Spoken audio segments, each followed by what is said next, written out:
오늘 우리에게 주시는 하나님의 말씀은 창세기 28장 10절에서 19절까지의 말씀을 함께 나누겠습니다. 창세기 28장 10절에서 19절까지의 말씀을 여러분 이제 화면에는 개역개정의 말씀을 보고 계실 터인데 제가 공동 번역 성경으로 읽어드리겠습니다. 비교하면서 말씀의 그 뜻들을 깊이 더 헤아려 볼 수 있도록 하셨으면 좋겠습니다. 야곱은 브엘세바를 떠나 하란을 향하여 가다가 한 곳에 이르러 밤을 지내게 되었다. 해는 이미 서산으로 넘어간 뒤였다. 그는 그곳에서 돌을 하나 주워 베개 삼고 그 자리에 누워 잠을 자다가 꿈을 꾸었다.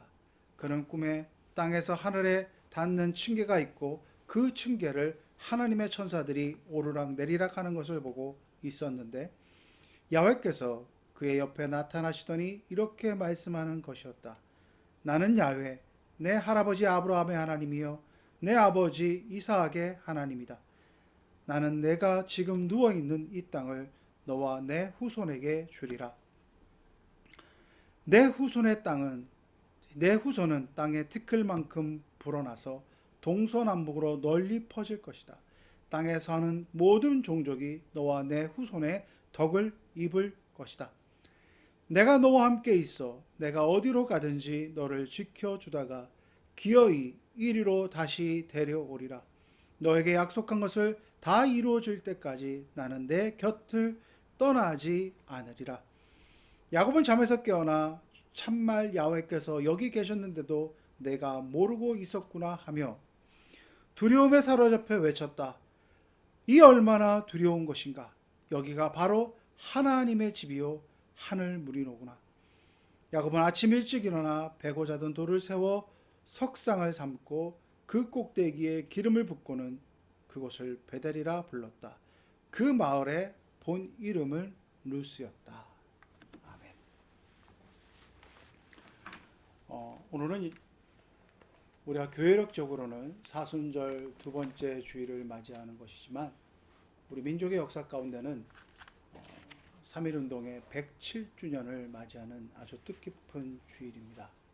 이렇게 주일날 3.1절을 맞이하는 것이 쉽지 않은데 이렇게 이런 날 맞이하면서 우리가 다시 한번 민족의 역사 가운데 우리의 유구한 역사 속에서 하나님의 섭리와 인도하심을 한번 생각해 보며 그것이 나의 삶에는 어떤 의미가 있는 것인가 하는 것들을 한번 깊이 생각과 또 그 생각들을 나누는 시간이 되었으면 좋겠다고 하는 생각을 가지게 됩니다. 여러분 잘 알고 계시겠습니다만 다시 한번 제가 기미 독립선언문의 첫 구절을 한번 이렇게 읽어드리도록 하겠습니다. 원문은 이렇습니다. 오등은 자해야 조선의 독립국인과 조선인이 자주민임을 선언하노라 라고 이렇게 말하고 있습니다. 요즘식으로 번역하자면 이렇습니다. 우리는 이에 우리 조선이 독립한 나라임과 조선 사람이 자주적인 민족임을 선언하노라 라고 이렇게 외치고 있는 것입니다.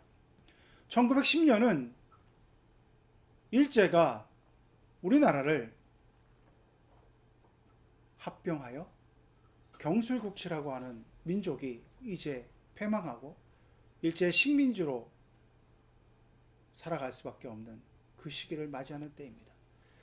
1910년 그 이전에 1905년 일사늑약을 통하여서 일제는 우리의 외교권을 박탈합니다. 그 일련의 과정들 속에서 쭉 이어져 오는 많은 역사들 그 과정마다 참으로 우리는 무기력하게 국권을 빼앗기고 무기력하게 식민지가 되는 그런 치욕의 역사를 가지게 되는 것처럼 보였습니다. 그러나 하나님은 우리 민족을 결코 그렇게 내버려 두지 않으셨습니다. 한일합병이 있었던 경술국치가 있었던 그 해를 이유로 9년 만에 하나님 우리 민족을 분연히 일어서게 하셨습니다. 1919년 3.1절 기미 독립선언서에 나와 있는 이 놀라운 선언의 고백처럼 일제가 이 땅을 침탈하고 이 땅을 식민지로 삼았던 것을 단호히 거부하고 조선의 독립과 대한의 독립과 자주민임을 또 대한이 그 독립금을 만방에 선포하는 그 놀라운 선언문을 낭독하며 온 백성이 참으로 독립의 그러한 선포와 함께 그 선언과 함께 독립의 운동을 만세 운동을 펼쳐나가는 것을 볼 수 있습니다. 함석헌 선생은 이렇게 말했습니다. 기독교 신앙을 논하지 않고서는 이 3.1절 기미 독립선언을 통하여서 보여진 독립운동을 말할 수 없다라고 이렇게 얘기합니다. 그것은 분명한 이유가 있습니다. 당시의 기독교 인구는 전 인구의 1%에서 1.5% 아주 미미한 소수의 인원들만이 믿는 그러한 종교였습니다. 통계적으로 아주 보잘것없는 그런 교세를 가지고 있는 그런 상태였습니다. 그런데 여러분 잘 아시는 것처럼 그 기미 독립선언서를 작성한 민족대표 34인 중에 기독교인이 가장 많이 포함되어 있습니다. 천도교가 15명, 기독교인이 16명, 불교인이 2명이었습니다. 지극히 작은 1%에서 1.5%밖에 안 되는 교세를 가지고 있는 기독교가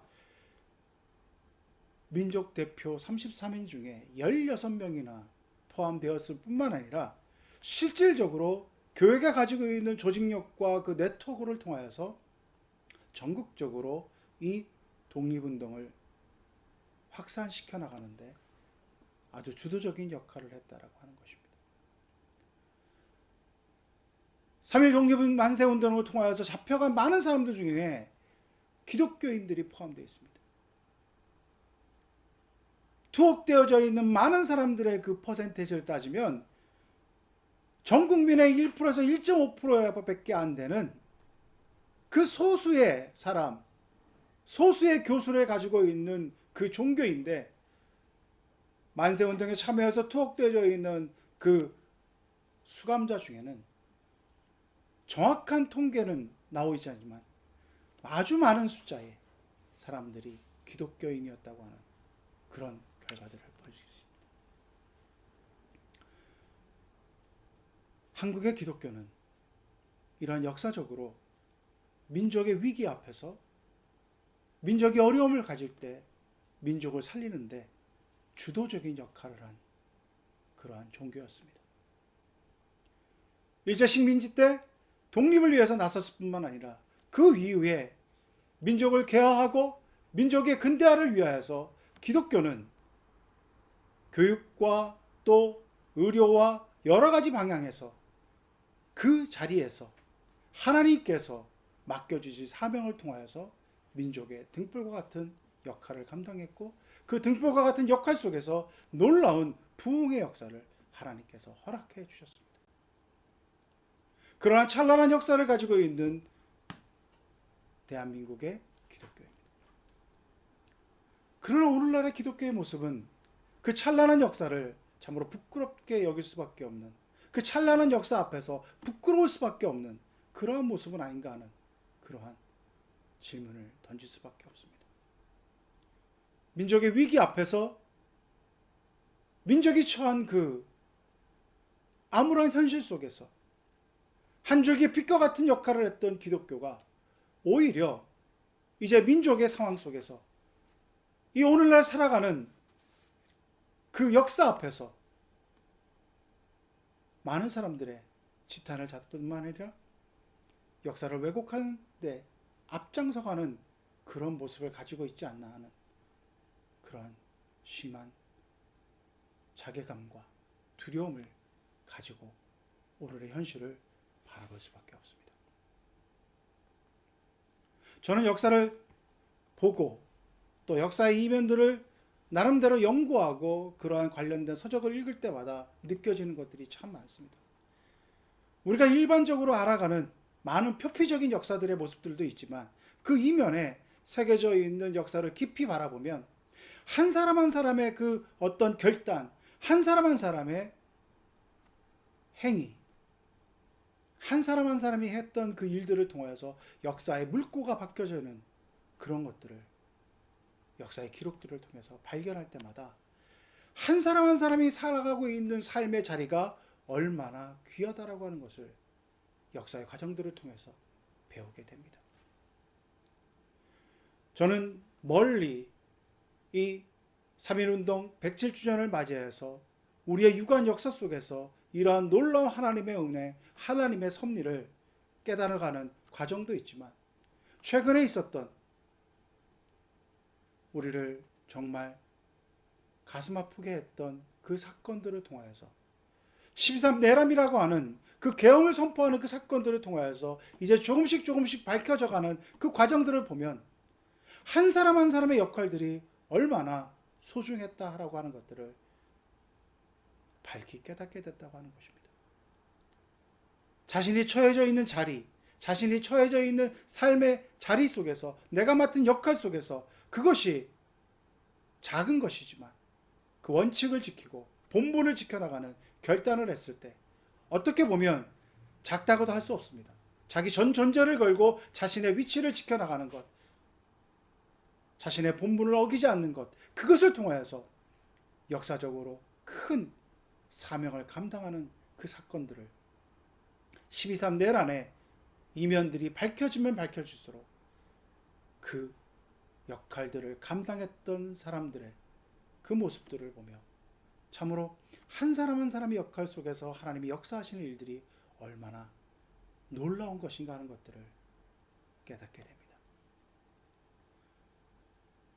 단 몇 분만, 단 몇 시간만 좀 더 뭔가 이 일이 이루어졌고 그 뭔가가 이루어지는 것들을 막지 못했다고 한다면 우리 역사는 지금과 같은 그런 모습은 아닐 것이라고 하는 그런 위기감을 갖게 되고 또 그런 것들을 깨닫게 됨으로 말미암아 하나님께서 그 매 순간 작은 길목 하나라도 한 사람 한 사람을 통하여서 이 땅의 역사를 이끌어 가시는 그런 것들을 볼 때마다 저는 참으로 하나님의 그 놀라운 섭리가 너무나도 경이롭다라고 하는 것을 고백할 수밖에 없습니다.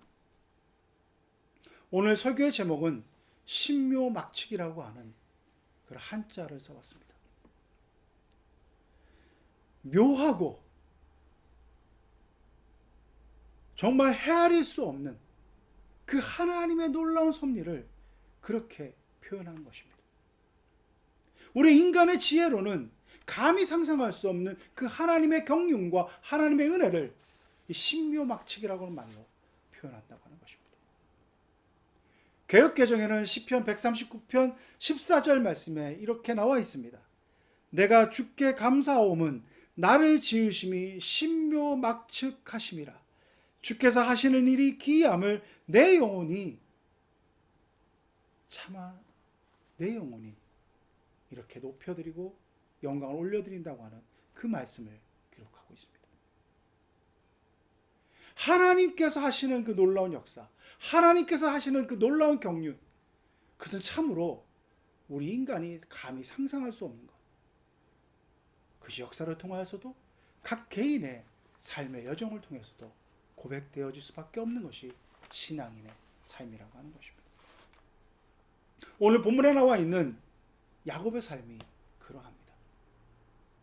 야곱은 오늘 브엘사바에서 하란이라고 하는 곳으로 이제 그 긴 여정을 떠나게 됩니다.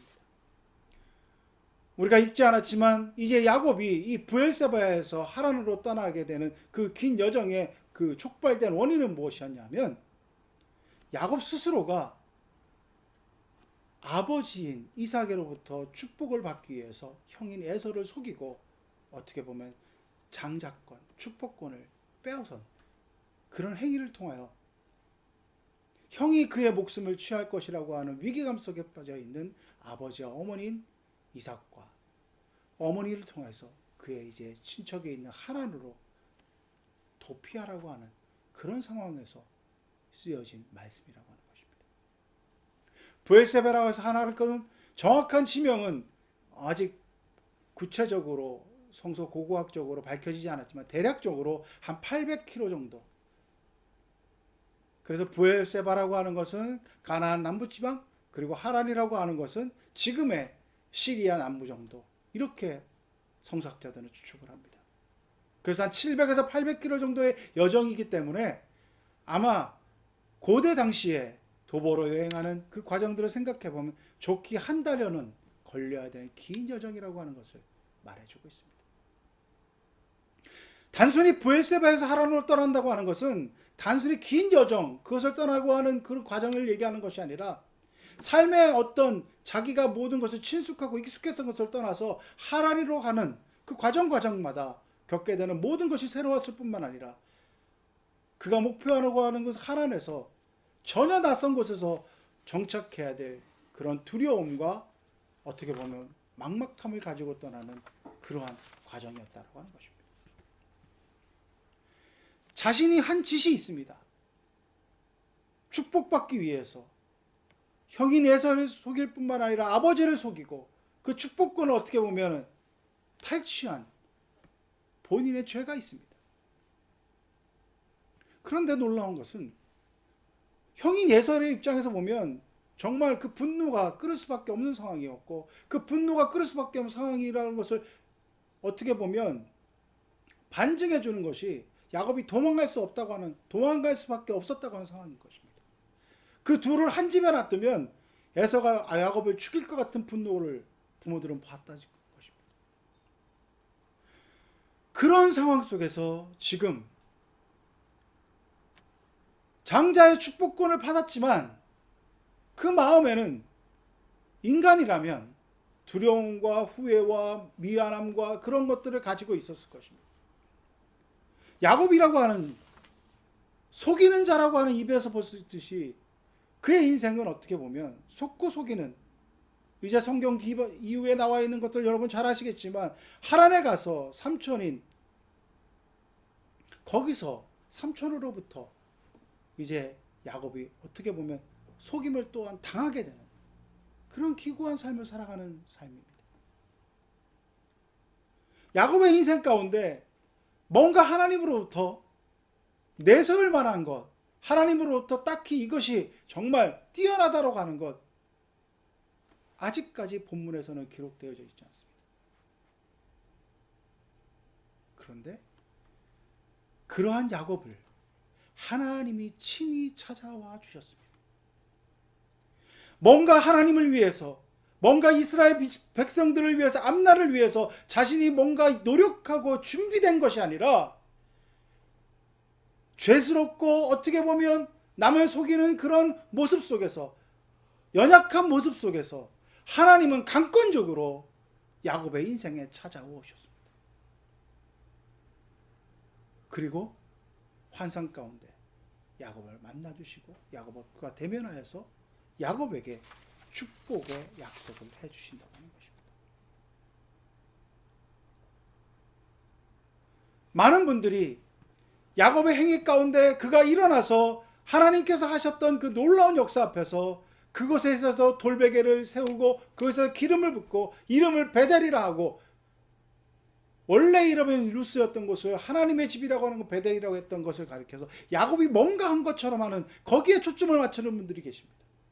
물론 야곱이 하나님을 만난 감격 속에서 하는 행동들을 가지고 그것을 의미 부여하는 것 나름대로 의미가 있을 것입니다.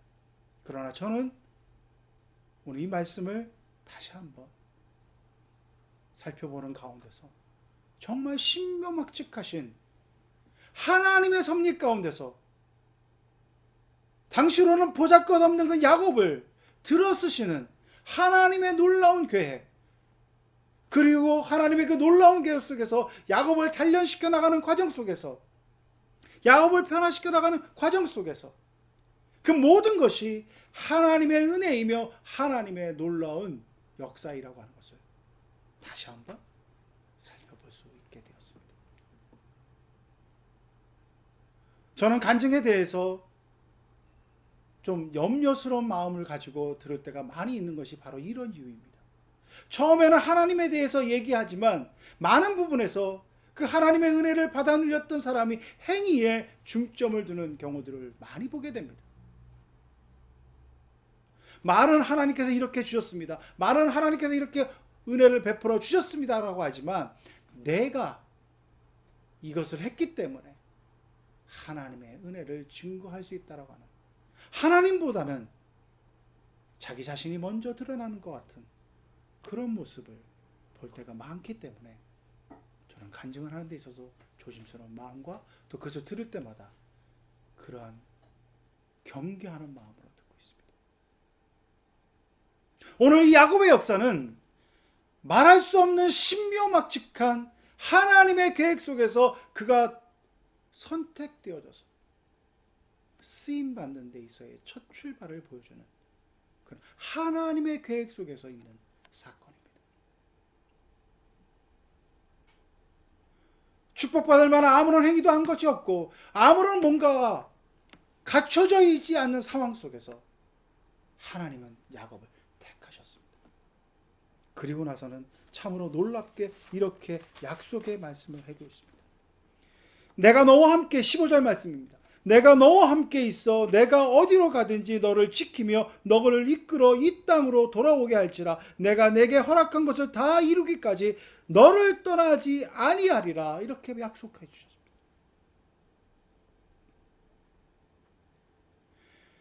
하나님의 한량없는 그 사랑과 조건 없는 그 은혜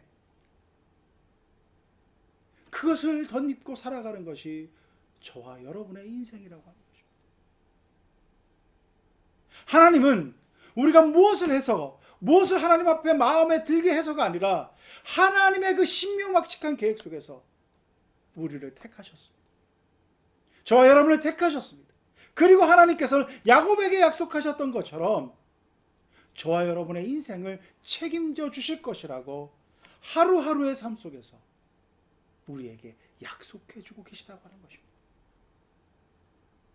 우리가 무엇을 해서가 아니라 하나님의 그 주권적인 사랑, 하나님의 택하심을 입은 자로서 하나님의 그 말할 수 없는 은혜를 덧입은 자로서 우리는 이런 하나님의 은혜 가운데 살아가는 그런 존재임을 잊지 말아야 된다고 하는 것입니다. 브엘세바에서 하란으로 떠나는 그 야곱의 현수소는 돌베개를 베고 누울 수밖에 없는 아무 것을 가지고 있지 않는 아무것도 내놓을 수 없는 참으로 초라한 존재입니다. 그런 존재에게 하나님은 찾아와 주셔서 이러한 놀라운 은혜의 축복의 약속을 주셨다고 하는 것입니다. 이것을 받아 누리는 것, 이것을 기념하는 것, 그것이 바로 신앙인의 삶입니다. 야곱은 그 하나님의 놀라운 은혜의 약속을 말씀 앞에서 그것을 바라보며 하나님을 마주보며 하나님을 만난 그 놀라운 것을 기념하여서 돌베개를 세워 그것에 기름을 붓고 그것의 이름을 베델이라고 했습니다. 그것의 본래 이름은 누스였다가 베델로 변화되는 것은 바로 하나님의 그 놀라운 은혜 앞에서 반응하는 우리의 신앙의 고백, 그 속에서 이루어진다고 하는 것입니다. 저와 여러분의 삶 속에서 하나님이 내려주시는 그 한량없으신 은혜, 그것을 망각하면 우리는 우리의 인생 가운데 참으로 하나님이 원하지 않는 인생으로 갈 수밖에 없는 위험성이 저와 여러분의 너무나도 많이 있습니다. 저는 최근에 우리 젊은 세대들에게 마음을 가지고 그들을 바라봤을 때 가장 염려되는 것이, 그들에게 있어서 염려되는 것이 능력주의에 빠져있는 그들의 모습을 볼 때마다 너무나도 염려스러울 때가 많습니다. 지금 살아가고 있는 젊은이들을 보면 정말 그 어떤 세대보다도 풍요로운 세대에 살아가고 그 어떤 세대보다 많은 것을 알고 있고 많은 것을 누리는 세대입니다. 근데 그들의 마음 가운데 내가 이것을 누리고 내가 이것을 얻은 것은 내 능력으로 얻은 것이며 내가 성취한 것이라고 하는 그것을 통하여서 우열을 가리고 그것에 대해서 소위 말하는 우월감과 열등감, 차별, 이것이 너무나도 당연하게 생각되어지는 그들의 가치관과 사고를 보면서 저는 심히 염려할 수밖에 없었습니다. 왜냐하면 그 능력주의 안에는 은혜를 망각하기 때문입니다.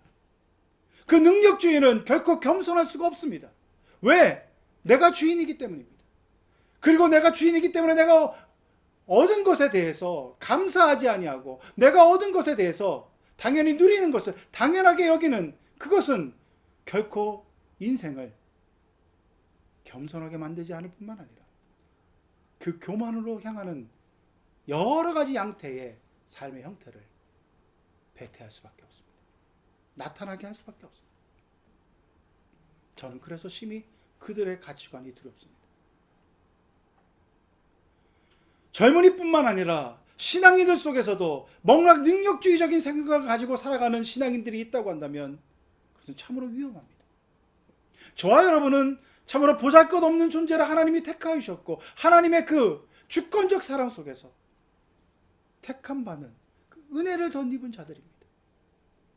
그러하기에 우리가 행하는 모든 것들이 예배의 행위가 되어야 되고 우리가 행하는 모든 것들이 하나님을 높여드리며 하나님의 은혜에 감격하는 삶의 모습이 되어야 된다고 하는 것입니다.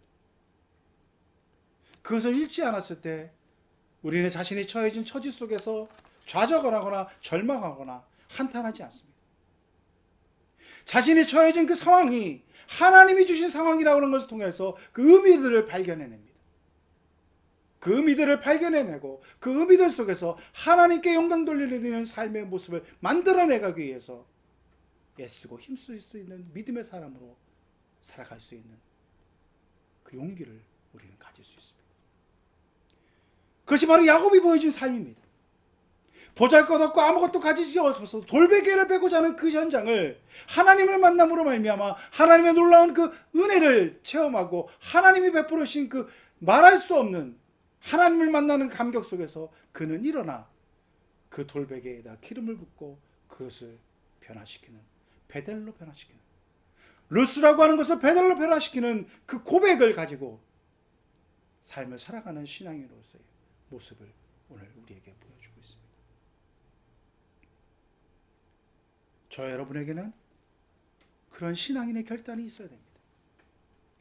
주어진 환경과 상황 속에서 주저앉아 있는 것이 아니라 그 주어진 모든 환경과 여건이 하나님이 나에게 주신 것이라고 하는 그 놀라운 하나님의 사랑 속에서 하나님의 계획을 정말 신묘막측한 우리가 능히 헤아릴 수 없는 그 하나님의 신묘막측한 계획 속에 지금의 상황이 있음을 바라보며 하나님의 계획을 믿고 그 자리에 일어나 돌베개와 같은 상황 속에서 그 돌베개에게 기름을 부어 하나님 앞에 예배하며 그것을 베델로 변화시키는 그 결단과 믿음의 고백이 저와 여러분에게 오늘 있어야 되는 것입니다.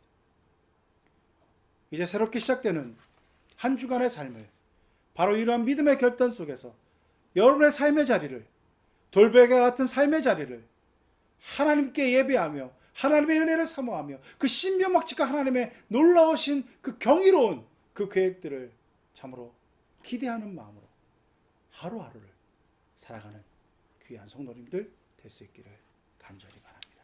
함께 기도드리겠습니다.